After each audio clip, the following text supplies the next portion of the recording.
पोहा एक ऐसी रेसिपी जो हर किसी के घर में बनती है। कभी बन जाते हैं कांदे पोहे, तो कभी बन जाते हैं आलू वाले पोहे, तो कभी बन जाते हैं तरी वाले पोहे।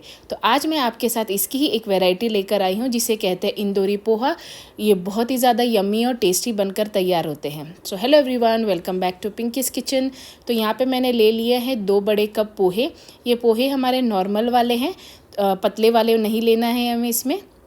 इस तरीके से एक छलनी में डालकर मैं इस तरीके से अच्छे से इसको धो लूँगी, क्योंकि इसे हमें थोड़ी देर सोक भी होने देना है और इसका जो डर्ट है वो भी निकलना है। तो देखिए एकदम हल्के हाथों से इस तरीके से आपको इसे धो लेना है और इसको ये ध्यान रखिएगा कि आपके पोहे टूटे नहीं। बस ये देखिए धुलकर तैयार हैं। अब इसे मैं छोड़ दूँगी थोड़ी देर सोक होने के लिए। जब तक ये सोख हो रहे हैं हम इसके एक मसाले की तैयारी कर रहे हैं जिसे कहते हैं जीरावन मसाला, जो इसकी जान होता है इंदौरी पोहे की। तो उसके लिए मैंने यहाँ पे एक पैन ले लिया है। पैन में मैंने 1 चम्मच ले लिया है यहाँ पर धनिया, जो होल धनिया होता है वो, और 2 चम्मच ले लिया है मैंने सौंफ। ये मसाला बहुत ही ज़्यादा टेस्टी होता है फ्रेंड्स, इसे एक बार बनाकर देखिएगा। 1 चम्मच ले लिया है मैंने जीरा, और यहाँ पे मैंने 7 से 8 ले ली थी लौंग, और 1 छोटा चम्मच ली है काली मिर्च, और ये 1 छोटा टुकड़ा मैंने दालचीनी का ले लिया है। और ये तेज पत्ते थे 2, जिसे मैंने छोटे छोटे तोड़ लिए थे, क्योंकि हमें इन सब को ड्राई रोस्ट करना है। तो धीमी आंच पर आप इसे ड्राई रोस्ट करिएगा कि इनकी खुशबू आने लग जाए, थोड़ा सा धुआं उठने लगे, दैट मीन्स ये हमारे भुनकर तैयार है। ये देखिए इस प्रकार से इसे अच्छे से आपको ड्राई रोस्ट करना है। तो ये जो जीरावन मसाला है आप खाली पोहे में नहीं, दही भल्ले में या कोई भी चाट में भी यूज़ कर सकते हैं। तो आप इसे ज़्यादा क्वांटिटी में बनाकर भी रख सकते हैं। बहुत ही ज़्यादा टेस्टी मसाला ये बनकर तैयार होता है, और इसे कम से कम आप 2 से 3 महीने भी बाहर रख सकते हैं, ये ख़राब नहीं होता है। तो ये अच्छे से मेरे ड्राई रोस्ट हो गए थे, तो मुझे इसे पूरी तरीके से ठंडी करना था इसको। तो मैं एक दूसरी प्लेट में निकाल कर इसे अच्छे से ठंडा होने के लिए छोड़ दूँगी। ये इंदौरी पोहे में अगर आप ये मसाला नहीं डालेंगे तो उसका टेस्ट भी नहीं आएगा। तो ये देखिए हमारे जो पोहे हैं ये भी अच्छे से सोख हो गए थे पानी में, और जब तक वो हमारे ड्राई रोस्ट किए हुए मसाले ठंडे हो रहे हैं हम पोहे की तैयारी कर लेते हैं। तो इस पोहे के अंदर अब हम क्या डालेंगे, नमक डालेंगे स्वाद अनुसार। और फ्रेंड्स, अगर आपको मेरी रेसिपी अच्छी लग रही है तो मेरे चैनल को शेयर ज़रूर करिए, सब्सक्राइब ज़रूर करिए, और अगर आप कुछ बना रहे हैं तो कमेंट भी ज़रूर करिएगा कि आपकी रेसिपी कैसे बनी। इसमें मैंने 1 चम्मच चीनी डाल दी थी, थोड़ा सा हल्दी पाउडर डाल दिया है। अब इसे एकदम हल्के हाथ से हमें मिक्स करना होगा, और आधा ही नींबू डाला है, तो एकदम परफेक्ट बैलेंस होगा इंदौरी पोहे का। अब इसे एकदम हल्के हाथों से हमें मिक्स करना है।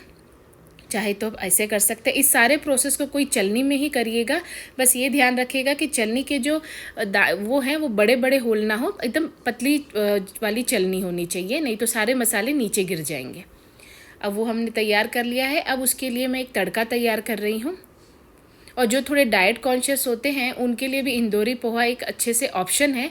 इसे इंदौरी पोहा भी कह सकते हैं, स्टीम वाले या भाप वाले पोहे भी कह सकते हैं आप। तो बहुत ही यम्मी पोहे बनकर ये तैयार होते हैं। अब ये तेल गरम हो गया था, मैंने इसके अंदर 1 चम्मच डाल दी है राई, जो अपनी नॉर्मल राई होती है वो।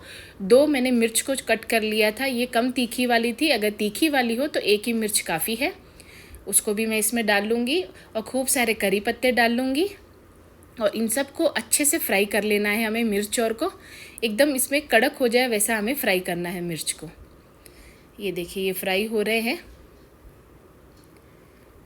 तो हमारे भाप वाले पोहे बहुत ही ज़्यादा यम्मी बनकर तैयार होते हैं। अब इसके अंदर मैं डाल रही हूँ 1 चम्मच सौंफ। सौंफ ज़रूर से डालिएगा मसाले में और इस तड़के में, क्योंकि इसका मेन टेस्ट इसी का होता है। और खूब सारी डालूँगी मैं हींग, और इसे अच्छे से मैं फ्राई कर लूँगी। अब हमारा तड़का बनकर तैयार है फ्रेंड्स, तो मैं इसे एक साइड कर दूंगी। थोड़ी सी हल्दी और इसमें डालूंगी, उसमें मैंने थोड़ी डाली थी, अभी और थोड़ी डालूंगी। इससे क्या है, कलर हमारे पोहे का एकदम येलोइश आएगा, दिखने में भी बहुत सुंदर लगेगा, और खाने में तो बट नेचुरली बहुत ही यम्मी बनते हैं ये पोहे। तो ये देखिए मैंने यहाँ पे एक बड़े से भगोने में पानी उबाल लिया था, सो दैट जो मेरी चलनी है वो इसके ऊपर अच्छे से फिट हो जाए। बस आपको ये देखना है, क्योंकि हमें इसमें स्टीम लगानी है। तो वो आप अपने घर पे जो चलनी और टोप जो सेट होता है वो यूज़ करिएगा। अब इसके अंदर मैं डाल दूँगी ये तड़का, और ये तड़का डालकर फिर हमें एकदम हल्के हाथों से इसको पूरा तरीके से मिक्स करना है। तो रोज़ रोज़ वही पोहे क्यों खाने हैं, कभी इंदौरी पोहे भी बनाकर खाइए और मुझे ज़रूर बताइएगा कि आपको पिंकीज़ किचन की रेसिपी कैसी लग रही है। ये देखिए मैंने इसको अच्छे से मिक्स कर लिया है। जब मैंने इसे पहली बार ट्राई किया था तो हम लोगों को तो ये बहुत पसंद आया, तो मैंने सोचा क्यों ना आपके साथ भी इसे शेयर किया जाए, इसीलिए मैं आज आपके साथ इंदौरी पोहे की रेसिपी शेयर कर रही हूँ। हमारे मसाले ठंडे हो गए थे तो मैं इसे एक मिक्सचर डाल में डाल दूँगी और पोहे को हमने स्टीम होने के लिए छोड़ दिया है कम आँच में, कम से कम 10 मिनट आपको स्टीम करना है।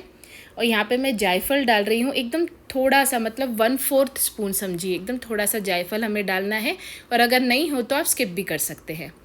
और ये देखिए इसके अंदर डाल रही हूँ मैं 1.5 करीब चम्मच करीब ये अमचूर पाउडर। जो कांदा लहसुन नहीं खाते हैं उनके लिए तो ये बहुत अच्छा ऑप्शन है इंदौरी पोहे का, तो please do try this recipe. अब इसमें डालूँगी नमक 1 चम्मच, चाट मसाला डालूँगी 1 छोटा चम्मच। ये मसाले आप अपने अकॉर्डिंगली कम ज़्यादा डाल सकते हैं।